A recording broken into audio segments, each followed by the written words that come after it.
نہیں دی، اور آج افسوس کے ساتھ میرے بھائیوں کہنا پڑتا ہے کہ ہم اپنی بچیوں کو تعلیم دلاتے ہیں، اعلیٰ تعلیم دیتے ہیں، ہائر ایجوکیشن دیتے ہیں، لیکن دین کے نام پر صرف اور صرف قرآن پڑھا دیتے ہیں مولوی صاحب اور حافظ صاحب کے ذریعے، اور ہم صرف اتنے اس پر مطمئن ہو جاتے ہیں۔ کوئی سوال کرتا ہے آپ کی بچی نے تعلیم کتنی حاصل کی؟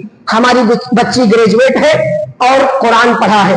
دین کے نام پر صرف اس پر مطمئن ہے کہ ہماری بچی نے قرآن پڑھا ہے۔ معاف کیجئے، صرف رٹو طوطے کی طرح سے ناظرہ قرآن پڑھنے سے گھر میں دینداری نہیں آتی۔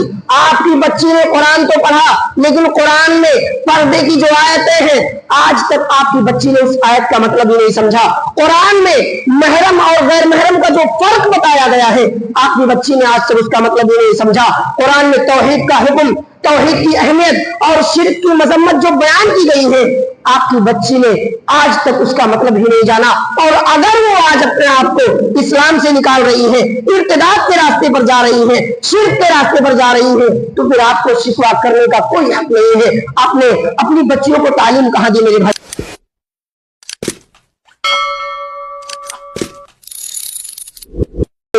اور آج افسوس کے ساتھ میرے بھائیوں کہنا پڑتا ہے کہ ہم اپنی بچیوں کو تعلیم دلاتے ہیں، اعلیٰ تعلیم دیتے ہیں، ہائر ایجوکیشن دیتے ہیں، لیکن دین کے نام پر صرف اور صرف قرآن پڑھا دیتے ہیں مولوی صاحب اور حافظ صاحب کے ذریعے، اور ہم صرف اتنے اس پر مطمئن ہو جاتے ہیں۔ کوئی سوال کرتا ہے آپ کی بچی نے تعلیم کتنی حاصل کی؟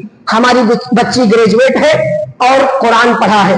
دین کے نام پر صرف اس پر مطمئن ہے کہ ہماری بچی نے قرآن پڑھا ہے۔ معاف کیجئے، صرف رٹو طوطے کی طرح سے ناظرہ قرآن پڑھنے سے گھر میں دینداری نہیں آتی۔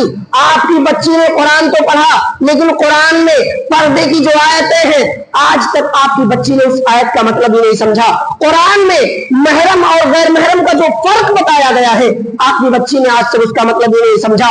قرآن میں توحید کا حکم، توحید کی اہمیت اور شرک کی مذمت جو بیان کی گئی ہے آپ کی بچی نے آج تک اس کا مطلب ہی نہیں جانا، اور اگر وہ آج اپنے آپ کو اسلام سے نکال رہی ہے، ارتداد کے راستے پر جا رہی ہے، شرک کے راستے پر جا رہی ہے، تو پھر آپ کو شکوہ کرنے کا کوئی حق نہیں ہے۔ آپ نے اپنی بچیوں کو تعلیم کہاں دی میرے بھائی؟